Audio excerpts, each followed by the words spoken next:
ಕಾಂಗ್ರೆಸ್ಸಿನ ಶಾಸಕರನ್ನ ಹತ್ತಿಕ್ಕುವಂಥದ್ದೇ ಇಡಿ ದಾಳಿ ಕೆಲಸ. ನಾನು ಬಿಜೆಪಿ ಇಡಿ ಅವರಿಗೆ ಮತ್ತು CBI ಅವರಿಗೆ ಒಂದು ವಿಚಾರ ಪ್ರಸ್ತಾಪ ಮಾಡಿದೆ. SBI ಬಾಂಡ್ ಕೇಂದ್ರ ಸರ್ಕಾರದ ದೊಡ್ಡ ಹಗರಣ ಆಯಿತು. ಯಾಕೆ ಅಲ್ಲಿ ಇಡಿ ಹೋಗ್ತಾ ಇಲ್ಲ? ಚುನಾವಣಾ ಬಾಂಡ್ SBI ಚುನಾವಣೆ ಬಾಂಡ್ ಅಲ್ಲಿ ಯಾಕೆ ಇಡಿ ಅವರು ಹೋಗ್ತಾ ಇಲ್ಲ? ಅಲ್ಲಿ ಯಾಕೆ CBI ಅವರು ಹೋಗ್ತಾ ಇಲ್ಲ? ಅಲ್ಲಿ ಯಾಕೆ ಸೋಮೋಟೋ ಕೇಸ್ಗಳು ಆಗ್ತಾ ಇಲ್ಲ? ಅಲ್ಲಿ ಯಾಕೆ ಅವ್ರ ಮನೆಗೆ ತನಿಖೆಗಳಾಗ್ತಾ ಇಲ್ಲ? ವಾಲ್ಮೀಕಿ ಹಗರಣ ಕಣ್ಣಿಗೆ ಕಾಣುತ್ತೆ, ಮೂಡ ಹಗರಣ ಕಣ್ಣಿಗೆ ಕಾಣುತ್ತೆ,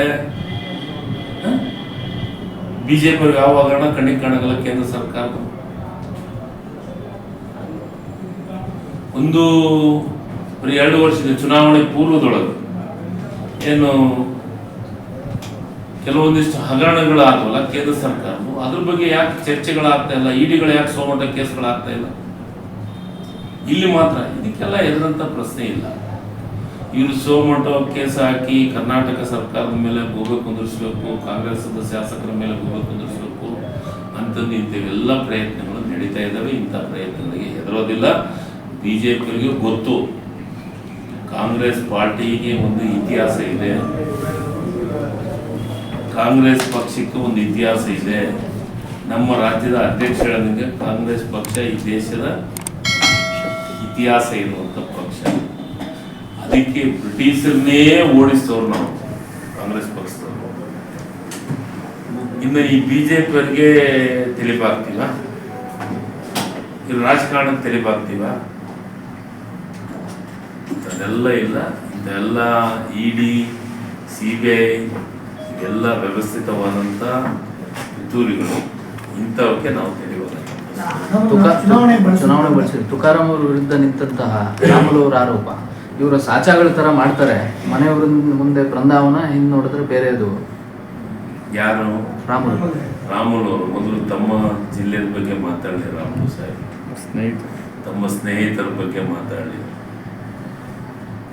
ಜನಾರ್ದನ್ ರೆಡ್ಡಿ ಅವ್ರ ಬಗ್ಗೆ ಏನೇನು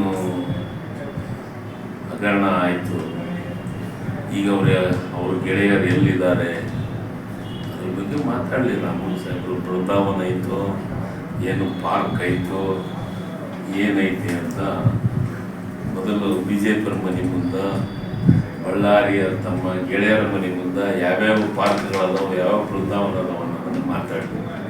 ಆಮೇಲೆ ಕಾಂಗ್ರೆಸ್ ಅವ್ರ ಬಗ್ಗೆ ಮಾತಾಡೋದು. ಚುನಾವಣೆಗೆ ಬಳಸಿದ್ರು ಅಂತ ಯಾರು ನೋಡಿ, ಇವರಿಗೆ ಕರ್ನಾಟಕ ರಾಜ್ಯದೊಳಗೆ ತನಿಖೆ ಆಗಿದೆ. ವಾಲ್ಮೀಕಿ ಹಗರಣ ಏನಂತ ವರದಿ ಕೊಟ್ಟಿದೆ? ಇಂಥವಕ್ಕೆ ನಮ್ಮ ರಾಜ್ಯದ ಪೊಲೀಸು, ನಮ್ಮ ರಾಜ್ಯದ ತನಿಖಾ ಸಂಸ್ಥೆಗಳು ಬಹಳ ಗಟ್ಟಿಯಾಗಿದ್ದಾವೆ. ಇಡಿಯವರು ಸೋಮಟವಾಗಿ ಬರ್ತಾ ಇದ್ದಾರೆ ನಮ್ಮ ರಾಜ್ಯಕ್ಕೆ. ನಾನು ಹೇಳ್ತಾ ಇದ್ದೆ, ಚುನಾವಣಾ ಬಾಂಡ್ ಬಗ್ಗೆ ಸೋಮಟ ಕಂಪ್ಲೀಟ್ ಆಗಿ ಅವ್ರ ಮೇಲೆ ತನಿಖೆ ಆಗಲಿ. ಯಾಕೆ ಆಗ್ಬಾರ್ದು? ಯಾಕೆ ಇಡಿಗೆ ಸಾವಿರಾರು ಕೋಟಿ ಬಾಂಡ್ಗಳು ಕಣ್ಣಿಗೆ ಕಾಣ್ತಾ ಇಲ್ಲ? ಸಾವಿರಾರು ಕೋಟಿಗಳು ಬಾಂಡ್ ಕಣ್ಣಿಗೆ ಕಾಣಕತ್ತಿಲ್ಲ ಇಡಿ ಅವರಿಗೆ, CBI ಅವರಿಗೆ. ಈ ವಾಲ್ಮೀಕಿ ಹಗರಣ ಮಾತ್ರ ಕಣ್ಣಿಗೆ ಕಾಣುತ್ತಾ? ಮೂಡ ಹಗರಣ ಮಾತ್ರ ಕಣ್ಣಿಗೆ ಕಾಣುತ್ತಾ? ಅದು ಕರ್ನಾಟಕ ರಾಜ್ಯದಾಗ ಆದಂಥ ಹಗರಣಗಳು ಮಾತ್ರ ಕಣ್ಣಿಗೆ ಕಾಣ್ತಾವ? ಕೇಂದ್ರ ಸರ್ಕಾರದಾಗ ಆದಂಥ ಹಗರಣಗಳು ಯಾಕೆ ಕಣ್ಣಿಗೆ ಕಾಣ್ತಾ ಇಲ್ಲ? ಸೋಮಟ್ಟ ಕೇಸ್ ಆಗಲಿ ಅದ್ರ ಮೇಲೆ. ಚುನಾವಣೆ ಬಾಂಡು ಇಡೀ ರಾಜ್ಯದ ಜನರು ಅದ್ರ ಬಗ್ಗೆ ಮಾತಾಡಿದ್ವಲ್ಲ, ಅದ್ರ ಬಗ್ಗೆ ಯಾಕೆ ಸೋಮಟ್ಟ ಕೇಸ್ ಆಗ್ತಾ ಇಲ್ಲ? ಎಲ್ಲ ಗಿಮಿಕ್ಕು.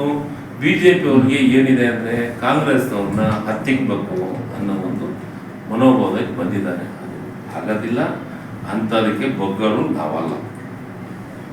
ಹೇಳಿದೆ ಅಂತ ನಿನ್ನೆ ಮಾಧ್ಯಮಗಳು ನೋಡಿದ್ದು ನಾನು.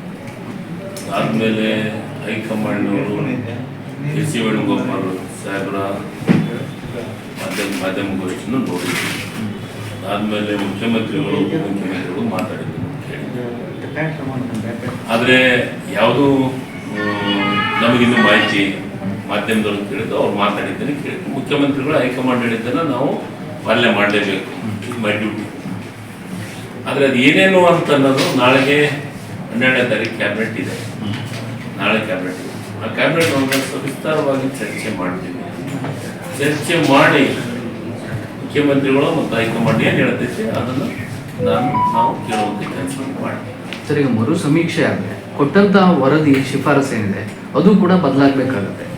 ಈಗ ವರದಿ ಬಗ್ಗೆ, ಮರು ಸರ್ವೆ ಬಗ್ಗೆ, ಈಗಿದ್ದು ವರದಿ ಬಗ್ಗೆ ಏನು ಎಂತು ಅನ್ನೋದು ಪೂರ್ಣ ಸವಿಸ್ತಾರವಾಗಿ ಕ್ಯಾಬಿನೆಟ್ ಒಳಗೆ ಚರ್ಚೆ ಆಗುತ್ತೆ. ಮುಖ್ಯಮಂತ್ರಿಗಳಿಗೆ ಕರೆದು ಹೈಕಮಾಂಡ್ದವ್ರು ಹೇಳಿದ್ದಾರೆ. ಹೈಕಮಾಂಡ್ದವ್ರು ಹೇಳಿದಂಥ ವಿಚಾರವನ್ನು ನಾಳೆ ಕ್ಯಾಬಿನೆಟ್ ಒಳಗೆ ಮುಖ್ಯಮಂತ್ರಿಗಳು ನಮಗೆಲ್ಲರಿಗೂ ಗಮನ ತರುವಂಥ ಕೆಲಸವನ್ನು ಮಾಡ್ತಾರೆ. ಅದರೊಳಗೆ ಸಾಧಕ ಬಾಧಕಗಳು ಚರ್ಚೆ ಮಾಡ್ತೀವಿ. ಅದಕ್ಕೆ ಹೈಕಮಾಂಡ್ ಹೇಳಿದ್ದು ಕೊನೆಗೆ ಫೈನಲ್ ಏನಾದರೂ ಮರು ಸರ್ವೆ ಇದ್ದು ಏನು ಕೆಲವೊಂದಿಷ್ಟು ಮಂತ್ರಿಗಳು ಕೆಲವೊಂದು ಸಲಹೆಗಳನ್ನು ಕೊಟ್ಟಿದ್ದಾರೆ. ಏನು ಹಿಂದೆ ಎರಡು ಮೂರು ಕ್ಯಾಬಿನೆಟ್ ಒಳಗಾದಂಥ ಸಲಹೆಗಳನ್ನು ಕೊಟ್ಟಿದ್ದಾರೆ. ಆ ಸಲಹೆಗೂ ಹೈಕಮಾಂಡ್ ಕೊಟ್ಟಂಥ ಸಲಹೆಗೂ ತಾಳೆ ಆಗುತ್ತೋ ಏನು ಅನ್ನೋದ್ರ ಬಗ್ಗೆ ಚರ್ಚೆ ಮಾಡಿ ನಿರ್ಧಾರವನ್ನು ಕೈಗೊಳ್ಳುವಂಥ ಕೆಲಸ. ನಾಳೆಗೆ ಏನೇ ಇದ್ರೂ ಕ್ಯಾಬಿನೆಟ್ ಒಳಗೆ ಚರ್ಚೆ ಆಗಿನೇ ಇದ್ರ ಬಗ್ಗೆ ನಿರ್ಧಾರ ಆಗುವಂಥದ್ದು. ಸರ್, ಯಾರಿಗಾದರೂ ಒತ್ತಡಕ್ಕೆ ತಲೆಬಾಗಿದಂಥ ನಿರ್ಣಯ ಏನಾಗಿದೆ? ಮುಖ್ಯಮಂತ್ರಿಗಳು ಒತ್ತಡ ಅನ್ನೋ ಪ್ರಶ್ನೆ ಇಲ್ಲ. ಮತ್ತು ಹೈಕಮಾಂಡ್ ಬಹಳ ಸ್ಪಷ್ಟವಾಗಿ ನಾವು ಚುನಾವಣೆ ಮ್ಯಾನಿಫೆಸ್ಟೋದೊಳಗೆ ಹೇಳಿದ್ದೀವಿ. ಜಾತಿ ಗಣತಿ, ಆರ್ಥಿಕ ಸಮೀಕ್ಷೆ, ಸಾಮಾಜಿಕ ಸಮೀಕ್ಷೆ, ಶೈಕ್ಷಣಿಕ ಸಮೀಕ್ಷೆ ಅಂತ. ಆ ಸಮೀಕ್ಷೆ ಬಗ್ಗೆ ನಮ್ಮ ಪಾರ್ಟಿಗೆ ಕಮಿಟ್ಮೆಂಟ್ ಇದೆ.